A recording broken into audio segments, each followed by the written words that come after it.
গ্রাম ছাড়া ওই রাঙা মাটির পথ আমার মন ভোলায় রে।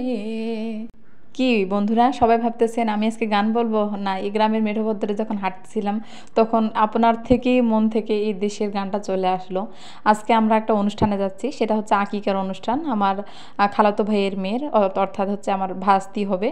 তো যাই হোক, আমাদের গ্রাম থেকে এই গ্রাম বেশি দূরে না, 1 কিলোমিটারের কাছাকাছি। তো এই রাস্তাটাতে তেমন কোনো ভ্যান বা চলাচলের রাস্তা না, মানুষ যাতায়াত করে। তো দুপুরের টাইম আমরা যাচ্ছিলাম মা মেয়ে। তো আসসালামু আলাইকুম, সবাই কেমন আছেন? আশা করতেছি সবাই অনেক ভালো আছেন। তো অনেক দিন পর পর হয়তো আমার ভিডিও আসে, এই জন্য জানি না আমার ভিডিও কে দেখেন না দেখেন। যারা আমার রেগুলার আর কি ভিডিও দেখে থাকেন তারা অবশ্যই আমার ভিডিওটা দেখবেন, স্কিপ করবেন না। তো যাই হোক, আমরা হাঁটতে হাঁটতে চলে আসলাম। তো এটা আমার খালা জায়ের বাসা। এদের বাসা কিন্তু একদমই গ্রামে ঢুকতে শুরুতেই দুইটা বাসা, ওইটা একটা বাসা, এটা একটা বাসা। আমার খালু আব্বারা 3 ভাই, তো 2 ভাই এখানে আছে, আরেক ভাই একটু ভিতরে, মানে আমার খালুরা। ওরা যেহেতু বড় ছেলে যেখানে থাকে সেখানে তারা থেকেই যায়। তো এই যে এটা অনুষ্ঠান, আর আমার যে ভাইয়ের মেয়ের যে আকিকা হবে সেটা এখানে প্যান্ডেল করছে আর কি, এখানে খাওয়ার ব্যবস্থাটা করছে। তো আর এটাই হচ্ছে আমার খালামণি বাসা। আমরা চলে আসলাম আলহামদুলিল্লাহ। তো যাই হোক, আসে দেখতেছি এখানে ওরা কাটাকুটি করতেছে, তথা সালাদ আর কি। দুপুরের টাইম একটু পরে খাওয়া দাওয়া শুরু হবে। তার এই যে হচ্ছে সবাই মাশাল্লাহ মাশাল্লাহ বলবেন আমার ভাস্তি।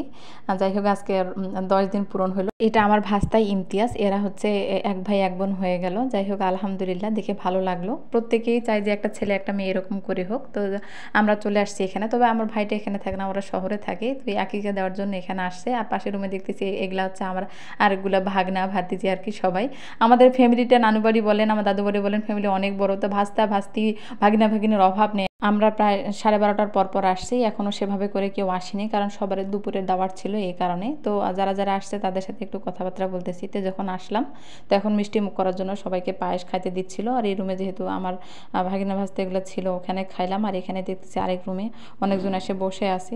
সবাই সবার সাথে আর কি, যখন অনুষ্ঠান হয় সবাই একসাথে হয়, দেখা সাক্ষাৎ হয়, কথাবার্তা হয়, ভালো লাগে অবশ্য যে কোনো অনুষ্ঠানে। তবে অনুষ্ঠানগুলো আমি বাইরে থাকার কারণে, শহরে থাকার কারণে খুব মিস হয়ে যায়, মাঝে মাঝে আবার হয়ে যায়। এতে খাওয়া দাওয়া শুরু হয়ে গেছে, এটা প্রথম পর্বে বসে পড়লো অনেকজন। এগুলো সব হচ্ছে আমার ভাবির বাপের বাড়িকার আত্মীয় স্বজনগুলো। ওরা একটা মাইক্রো নিয়ে আসছে, 3-4টে মোটরসাইকেল নিয়ে আসছে আর কি। মোটামুটি 300-400 জনকে দাওয়াত করা হয়েছিল আর কি।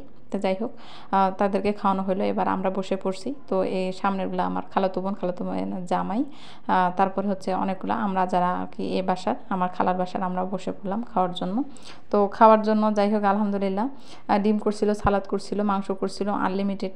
তারপর হচ্ছে আমাদের এলাকার যে উত্তরবঙ্গের বিখ্যাত আলুঘাটি মাংস দিয়ে অনেক টেস্টি হয়েছিল প্রত্যেকটা তরকারি। আর সাথে ছিল সাদা পোলাও, আবার সাদা ভাত, সবটাই যে যতটুকু পারছে এতগুলো, দই মিষ্টি সব ছিল। খাইলাম, যেটা খাওয়ার আলহামদুলিল্লাহ। তো আমাদের এদিকে একটা প্রচলন আছে, খাওয়া দাওয়ার শেষে একটা পানের ব্যবস্থা। এখানে পান নিয়ে থাকবে, এখানে যে যার মতো ইচ্ছা করে পান উঠাবে আর খাবে। আর এখানে হচ্ছে টাকা দিবে আর কি। টাকা বলতে এখানে হচ্ছে বাচ্চাকে যা যে গিফট করতে চায় আর যে যেটা দিতে চায়। তো বেশিরভাগ আমাদের এদিকে দেখা যায় যে টাকাটাই বেশি দেয় গিফটের থেকে। তো এখানে হচ্ছে আমার ওই ভাবির হচ্ছে খালাতো ভাই লিখতেছিল, মানে আমার হচ্ছে বেয়াই হচ্ছে। তো যাই হোক, একটু মজা মস্করা করে পান টান খেয়ে টাকা পয়সা দেওয়ার পর, এই টাকাটা কিন্তু আমরা দিইনি, এই টাকাটা ওদের বাড়িকার দিচ্ছিল। আমাদের টাকাগুলো একটু পরে দিচ্ছিলাম আমরা সবাই মিলে একসাথে। তো কে কে এভাবে করে অনুষ্ঠান খাচ্ছেন, ঈদের পরে কিন্তু হয়তো সবারই এরকম একটার পর একটা অনুষ্ঠান লেগেই থাকে। কারণ এরকম কেন জানি নিয়মে হয় যে প্রত্যেকটা 2টা যে ঈদ হয়, ঈদের পরবর্তীতে সময়গুলোতে আকিকা বিয়ে এই সিজনগুলো হয়ে থাকে। তো যাই হোক, সবাই ভালো থাকবেন আর আমার ভাস্তির জন্য দোয়া করবেন। আল্লাহ হাফেজ।